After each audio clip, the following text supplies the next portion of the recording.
বাংলাদেশে বিনিয়োগের পরিকল্পনা করছে মার্কিন ব্যবসায়ী গ্রুপ, এরকম একটি হেডলাইন দিয়ে ৩০ জানুয়ারি আমাদের প্রধান উপদেষ্টার যে অফিসিয়াল ফেসবুক পেজ আছে সেখানে একটি বিজ্ঞপ্তি দেওয়া হয়। বিজ্ঞপ্তিটি হচ্ছে আপনার স্ক্রিনে দেখতে পাচ্ছেন, আমি সেটা আপনাদের পড়ে শোনাচ্ছি। শীর্ষ মার্কিন ব্যবসায়ী জেন্ট্রি বিচ বৃহস্পতিবার প্রধান উপদেষ্টা অধ্যাপক মোহাম্মদ ইউনূসের সঙ্গে সাক্ষাৎ করে বাংলাদেশে বিনিয়োগের আগ্রহ প্রকাশ করেন। তথাকথিত এই ব্যবসায়ী বলেছেন যে তার কোম্পানি ইতিমধ্যেই বাংলাদেশে একাধিক বিষয়ে ইনভেস্ট করেছে এবং দেশের জ্বালানি, অর্থ এবং অন্যান্য কয়েকটি খাতে আরও বেশি বিনিয়োগ করতে চায়। মাথায় রাখবেন যে উনি বলছেন ইতিমধ্যেই উনি অনেক বেশি ইনভেস্ট আমাদের দেশে অলরেডি করে ফেলেছেন।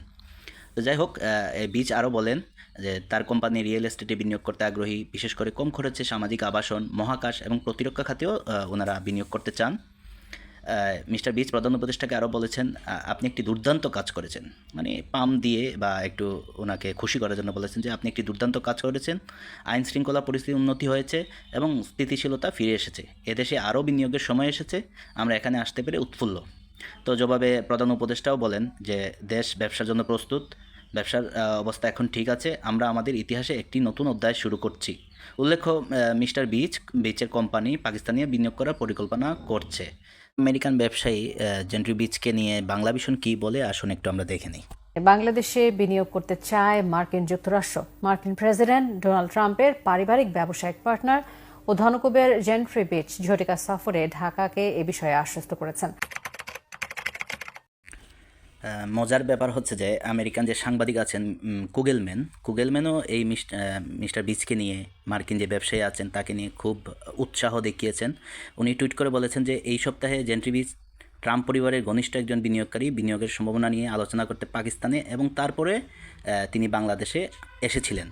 তো কুগেলম্যান হচ্ছেন যে সেই ব্যক্তি যিনি প্রথম আলো এবং ডেইলি স্টারে নিয়মিত কলাম লিখেন এবং বাংলাদেশ তথা দক্ষিণ এশিয়ার রাজনীতি নিয়ে যিনি লিখে যান। বস্তুত হচ্ছে কুগেলম্যান হচ্ছে সেই ব্যক্তি যিনি বাইডেন প্রশাসনের ডিপ স্টেটের একজন লেসপেন্সার ছিলেন এবং আপনারা জানেন যে ইতিমধ্যেই ইমরান সরকারকে হটিয়ে সেখানে ডিপ স্টেট তৈরি করে পাকিস্তান এবং পরবর্তীতে ষড়যন্ত্রের মাধ্যমে শেখ হাসিনা সরকারকে সরিয়ে তারা বাংলাদেশে ইউনুসকে নিয়ে ডিপ স্টেট তৈরি করে। তো কুগেলম্যান এই টুইট করার পরপরই কিছু প্রশ্নের উদ্রেক হয়। তো সেখানে লোকজন প্রশ্ন করছে যে এই লোকটি পাকিস্তানে বিলিয়ন বিলিয়ন ডলার বিনিয়োগ করবে যখন তার নিজের সম্পদ হচ্ছে মাত্র $500 মিলিয়ন কম।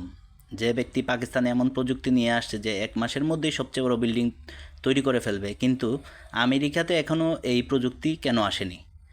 মানে ওনারা বলতে চাচ্ছেন যে কে পাগল, পাকিস্তানি লোকজন নাকি জেন্ট্রি বিচ? আসলে পাগলকে সেটাই জানার চেষ্টা করছেন।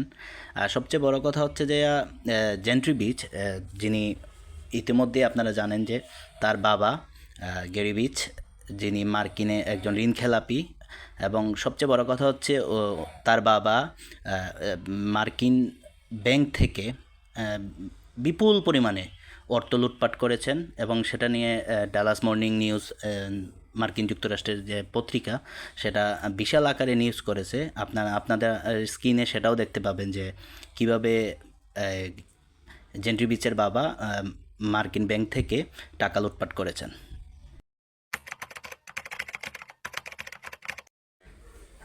আপনারা স্ক্রিনে দেখতে পাচ্ছেন যে পাকিস্তানের ডন পত্রিকা তার একটি বক্তব্য দিয়ে হেডলাইন করেছে। তিনি বলছেন যে ইউএস প্রশাসনের কাছে পাকিস্তানের জনগণের প্রতি শ্রদ্ধা ছাড়া আর কিছুই নেই। তো স্পষ্টতই জেন্ট্রি বিচ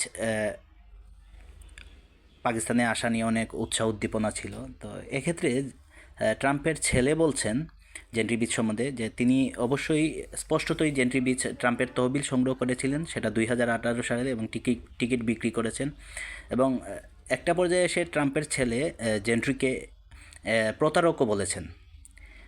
এই জেন্ট্রি বিচ 2টা কোম্পানির মালিক, উভয় মার্কিন বাজারে প্রতিযোগীদের যে সর্বনিম্ন লেভেল থাকে সেটারও অনেক নিচে অবস্থান করে এবং সামরিক নিয়ন্ত্রিত পাকিস্তানি মিডিয়া তাকে অনেক বড় এক ব্যবসায়ী হিসেবে উল্লেখ করেছে। তার কারণটা হচ্ছে এই ডিপ স্টেটকে রক্ষা করার জন্য জেন্ট্রি বিচের মতো ব্যবসায়ী, এবং আপনারা জানেন যে ইতিমধ্যেই বাংলাদেশে জর্জ সোরস, যিনি এই যে ডিপ স্টেটকে সর্বোচ্চ প্যাট্রোনাইজ করেন, তার ছেলেও বাংলাদেশে একই সাথে এসেছিলেন। এদেরকে নিয়ে আসলে মাতামাতি করে, কারণ এখানে মার্কিন রাজনৈতিক স্বার্থ ছিল। দ্যাটস ওয়াই তাদেরকে নিয়ে পাকিস্তান এবং বাংলাদেশের মিডিয়া এবং এই যে তাদের লেসপেন্সার, ইউনুস, নওয়াজ শরীফ, এরা অনেক উৎসাহ উদ্দীপনা নিয়ে মিডিয়াগুলোতে হাইপ তুলছে।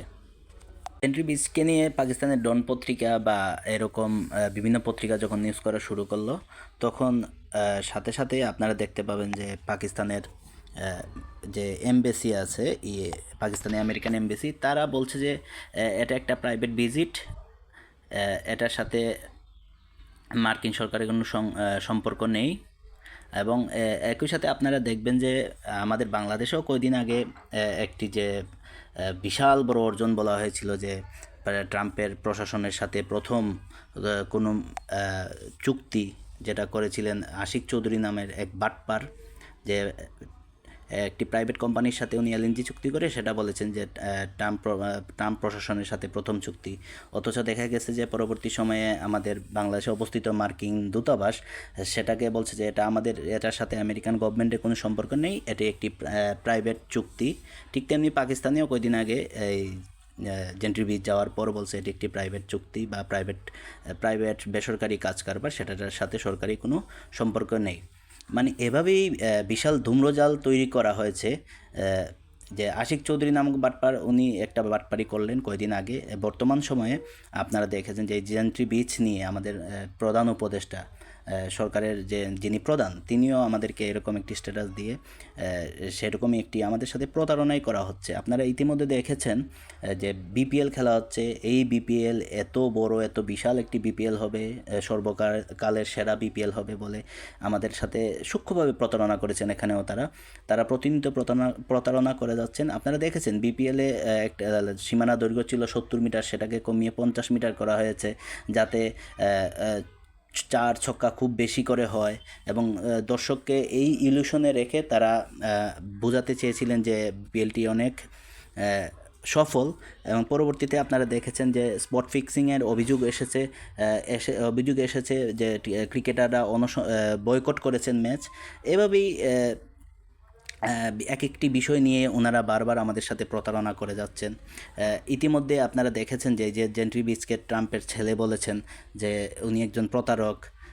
পাকিস্তানি লোকজন বলছে যে উনি কি এমন জিনিস, টেকনোলজি তৈরি করে ফেললেন যেটা 1 মাসের ভিতর বড় বড় বিল্ডিং বাংলাদেশে করে ফেলবে বা পাকিস্তানে করে ফেলবে, কিন্তু সেটা এখনও আমেরিকায় করতে পারলো না।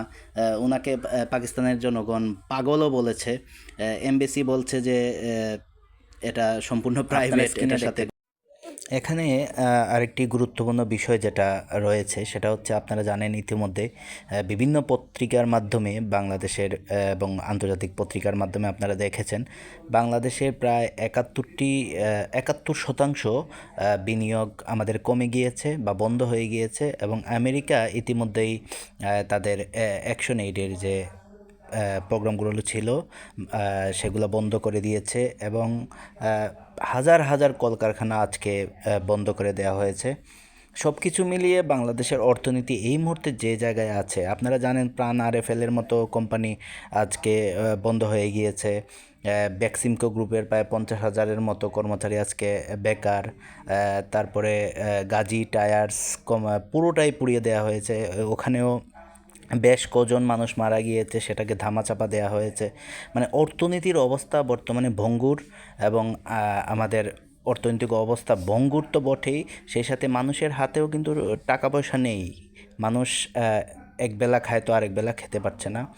সর্বোপরি এই বিষয়গুলো তারা ধামাচাপা দেওয়ার জন্য এবং বাংলাদেশ যে আমেরিকার একটি মানে ছায়া বা বাইডেন প্রশাসনের যে হাত আছে ইউনূস সাহেবের মাথার উপর, সেটা প্রমাণ করার জন্যই এই জর্জ সোরোস, আলেক্স সোরোস এবং সর্বোপরি এই জেন্ট্রি বিচদের এদেশে নিয়ে আসা হয়েছে। ইতিমধ্যেই বলেছি যে ন্যূনতম যে অন্যান্য দেশে ইনভেস্ট করার মতো যে পরিমাণ অর্থনৈতিক শক্তি থাকা দরকার, সেটাও মিস্টার জেন্ট্রি বিচের নেই। সো এগুলো হচ্ছে আইওয়াশ করা, জাতিকে ধোঁকা দেয়া এবং এমন একটা ক্রুশিয়াল টাইমে বাঙালি জাতির সাথে স্রেফ তামাশা করে চলেছেন উনি। আমি বিশ্বাস করি তার এই ধামাচাপা এবং তামাশা এর জবাব বাংলাদেশের জনগণ খুব ভালোভাবেই দিবে, সুষ্ঠু নির্বাচনের মাধ্যমে, ব্যালটের মাধ্যমেই দিবে এবং তার পরিণতিও ভয়াবহ হবে। তাই আমি বিশ্বাস করি বাংলাদেশের জনগণ এই সব অন্যায়ের প্রতিবাদে রুখে দাঁড়াবে। এই প্রত্যাশা ব্যক্ত করে আজকের মতো এখানেই বিদায় নিচ্ছি। সবাই ভালো থাকবেন। ধন্যবাদ সবাইকে।